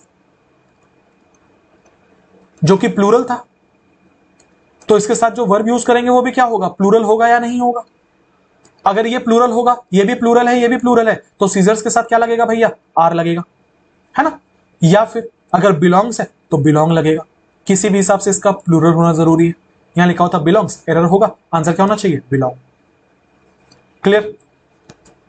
अगला, my brother along with his friends have gone to watch a movie at the nearest cinema hall. बच्चों वाला सवाल याद आ रहा होगा, अगर हम किसी सेंटेंस को दो सब्जेक्ट को विथ से जोड़े, अलॉन्ग विथ से जोड़े, टुगेदर विथ से जोड़े, इन सारी चीजों से जोड़े, तो वर्ब हमेशा फर्स्ट सब्जेक्ट को फॉलो करता है। किसको फॉलो करता है, फर्स्ट सब्जेक्ट को फॉलो करता है। तो लिखा है कि माई brother along with his friends, my brother क्या है यहां का, सब्जेक्ट है पहला, हिज फ्रेंड्स क्या है, सब्जेक्ट है यहां का दूसरा। दिल बन गया, देखो मतलब मैं थोड़ी देर पेन रखा, यहां दिल बन गया, इतना अच्छा रूल है क्या, दिल आ गया मेरे इस पे। तो क्या लिखा है, माई ब्रदर अलॉन्ग विथ, किसको फॉलो करेगा, फर्स्ट वाले को, फर्स्ट वाले को फॉलो करेगा, माई ब्रदर को फॉलो करेगा, जो कि सिंगुलर है। अगर सिंगुलर है तो यहां पे क्या होना चाहिए था, हैज होना चाहिए था। तो क्या होगा, my brother along with his friends has gone. अगला, the teachers who I worked with were very insensitive towards children's needs. वो टीचर्स जिनके साथ मैंने काम किया है वो बहुत ही ज्यादा इनसेंसिटिव थे बच्चों की जरूरतों को लेकर। अगेन आप देखना यहां पे हु आई वर्कड विथ जो है ये एक रिलेटिव क्लॉज है, ठीक है। हमारा सब्जेक्ट कौन है, हमारा सब्जेक्ट है द टीचर्स। सब्जेक्ट क्या लिखा हुआ है, द टीचर्स, ठीक है। आगे लिखा हुआ है हु आई वर्कड विथ, फिर लिखा हुआ है were very insensitive towards children's needs. जो बातें ऑब्वियस है पहले मैं उसको अलग कर लूं, टुवर्ड्स प्रीपोजिशन है, उसके लिए ये ऑब्जेक्ट आया हुआ, ठीक है। द टीचर्स यहां का सब्जेक्ट था, वर इसके लिए लिंकिंग वर्ब था, वेरी इनसेंसिटिव सब्जेक्ट कॉम्प्लीमेंट था, कि टीचर्स जो थे वो क्या थे, वो बहुत ज्यादा इनसेंसिटिव थे। किसकी तरफ इनसेंसिटिव थे, चिल्ड्रन, बच्चों की नीड्स की तरफ इनसेंसिटिव थे। तो क्या लिखा हुआ है, the children's who I worked with were very insensitive towards children's needs. ये बात समझ गए। अब आ जाओ इस चीज पे कि हु आई वर्कड विद जो लिखा हुआ है ये सही है कि गलत। हु किसके लिए आ रहा है, टीचर्स के लिए आ रहा है। लॉजिकली इसके बाद कोई हेल्पिंग वर्ब आना चाहिए था जो कि टीचर्स के लिए आना चाहिए था, लेकिन यहां पे एक सब्जेक्ट आया है आई, जो हमें हिंट कर रहा है कि शायद यहां पे हु सही नहीं है। क्या आपको याद है प्रीवियस वीडियो में हमने हु और हुम के बीच का डिफरेंस समझा था, जहां पे मैंने आपको सिखाया था कि अगर नंबर ऑफ सब्जेक्ट और नंबर ऑफ वर्ब अगर इक्वल हो तो वहां पे हुम लगेगा, अगर हमें सब्जेक्ट की जरूरत हो तो वहां पे हु लगेगा। अब देख लो क्या लिखा हुआ है, the teachers who I worked with. The teachers यहां का सब्जेक्ट है, मैं इसको सब्जेक्ट नंबर 1 बोल रहा हूं। हु सब्जेक्ट फॉर्म होता है, सब्जेक्ट नंबर 2 बोल रहा हूं। आई सब्जेक्ट है, सब्जेक्ट नंबर 3 बोल रहा हूं। वर्कड वर्ब है, वर्ब नंबर 1 बोला इसको। वर्कड विथ प्रीपोजिशन है, वर्ब, इसको वर्ब नंबर 2 बोला, लिंकिंग वर्ब है। इनसेंसिटिव कोई वर्ब नहीं है, टुवर्ड्स कोई वर्ब नहीं है, चिल्ड्रंस कोई वर्ब नहीं है, नीड्स कोई वर्ब नहीं है। मतलब मोटा मोटा ये हुआ कि इस सेंटेंस में हमें सब्जेक्ट मिल रहा है 3 और इस सेंटेंस में हमें वर्ब मिल रहा है 2, जिसमें हम ये जानते हैं कि टीचर्स के लिए वर आ रहा है, आई के लिए वर्ब आ रहा है। तो हमारे पास एक एक्स्ट्रा सब्जेक्ट है या नहीं है, बिल्कुल है। किस फॉर्म में है भैया, हु फॉर्म में है। तो बोलो गलत होगा कि नहीं होगा, 100% गलत होगा। क्या होना चाहिए यहां पर, हुम होना चाहिए कि नहीं होना चाहिए, क्योंकि एक्स्ट्रा था। एक्स्ट्रा तो हम क्या करते हैं, उसे हुम को हुम में बदल देते हैं, तो हमने हु को यहां पे हुम में बदल दिया। आंसर क्या हो जाएगा, द टीचर्स हुम आई वर्कड विद। आई होप आपको ये क्वेश्चन समझ में आ गया, क्योंकि मैं पहले पढ़ा चुका हूं इसलिए मैं थोड़ा सा स्पीड से बढ़ाऊं। अगला, ब्रैडबरी नाम है किसी का, one of the most versatile writer ever lived. क्या ये रूल याद आ रहा है आपको कि वन ऑफ के बाद का जो भी नाउन होता है ये नाउन हमेशा प्लूरल होता है। क्या ये रूल आपको याद आ रहा है? तो लिखा हुआ है कि one of the most versatile writer तो वन ऑफ के बाद हम लोग राइटर लिख रहे हैं यहां, जो कि ऑब्वियसली गलत है। आंसर क्या होना चाहिए? राइटर्स होना चाहिए। One of the most versatile writers होना चाहिए। आंसर होगा ऑप्शन नंबर 2। आगे बढ़ेंगे। लिखा है कि each of the girls in my class Singh well. बच्चों वाला सवाल। ईच ऑफ के बाद का नाउन प्लूरल होता है और इसके बाद का वर्ब सिंगुलर होता है। ठीक है, तो क्या लिखा हुआ है कि ईच ऑफ द गर्ल्स, तो यहां पे गर्ल्स लिखा हुआ था, ये बात तो बिल्कुल ठीक था। लिखा है सिंग वेल, सिंग होगा या सिंग्स होगा? ऑब्वियसली यहां B5 होना चाहिए, तो आंसर क्या हो जाएगा? Sings well. अगला, I shake his hand when he arrived and when he left. मैंने उससे हाथ मिलाया। I shake his hand, I shake his hand, ध्यान देंगे शेक V1 है, प्रेजेंट टेंस है यहां पे। I shake his hand when conjunction he arrived, he arrived, एक और वर्ब यहां पे यूज्ड है, अराइव्ड V2 है, पास्ट है। And conjunction when he left, left लिखा है, V2 है, पास्ट है। अब हमारे इस सेंटेंस में 3 वर्ब है, जिसमें से 2 है पास्ट, अराइव्ड पास्ट है, लेफ्ट पास्ट है, शेक है प्रेजेंट। अगर शेक है प्रेजेंट तो बोलो गलत होगा कि नहीं होगा? मैं उससे हाथ मिलाता हूं जब वो आया और चला गया। हाथ मिलाता हूं नहीं, जब वो आया और चला गया मैंने हाथ मिलाया था। इसका मतलब it's an action of past. अगर पास्ट होगा तो आंसर क्या होना चाहिए? शुक होना चाहिए। तो क्या हो जाएगा? I shook his hand when he arrived and when he left. अगला 949, बहुत खूबसूरत सवाल है। क्या लिखा हुआ है? The old grey horse that was standing beside the barn had a sad look in its eyes when it saw the shotgun that the farmer was carrying. बहुत खूबसूरत सवाल है। क्या लिखा हुआ है? The old grey horse, horse यहां का सब्जेक्ट है, ये दोनों एडजेक्टिव का काम कर रहे हैं। कैसा है? ओल्ड है और कैसा है? ग्रे है। That was standing beside the barn, ये वाला एक रिलेटिव क्लॉज है, समझना, ये वाला एक रिलेटिव क्लॉज है। क्यों मैं ऐसा बोल रहा हूं? क्योंकि दैट से स्टार्ट हुआ है। रिलेटिव क्लॉज हम लोग कैसे पहचानते हैं? या तो हु से स्टार्ट हो, या तो विद से स्टार्ट हो, या तो दैट से स्टार्ट हो, हुम से स्टार्ट हो, हुज से स्टार्ट हो, और वो किसी नाउन के बारे में कोई एक्स्ट्रा एडिशनल इंफॉर्मेशन दे रहा हो। तो क्या लिखा हुआ है? The old grey horse that was standing beside the barn, वो घोड़ा जो कि बार्न के बगल में खड़ा था। मैंने बोला कौन सा घोड़ा? आपने बोला वो घोड़ा जो कि बार्न के बगल में खड़ा था। इसका मतलब ये हॉर्स को क्वालिफाई करने के लिए आया है कि नहीं आया? ठीक है, अभी मैं खाली अलग अलग कर रहा हूं। आगे क्या लिखा हुआ था? Had a sad look in its eyes, ये आपका मेन क्लॉज का पार्ट है।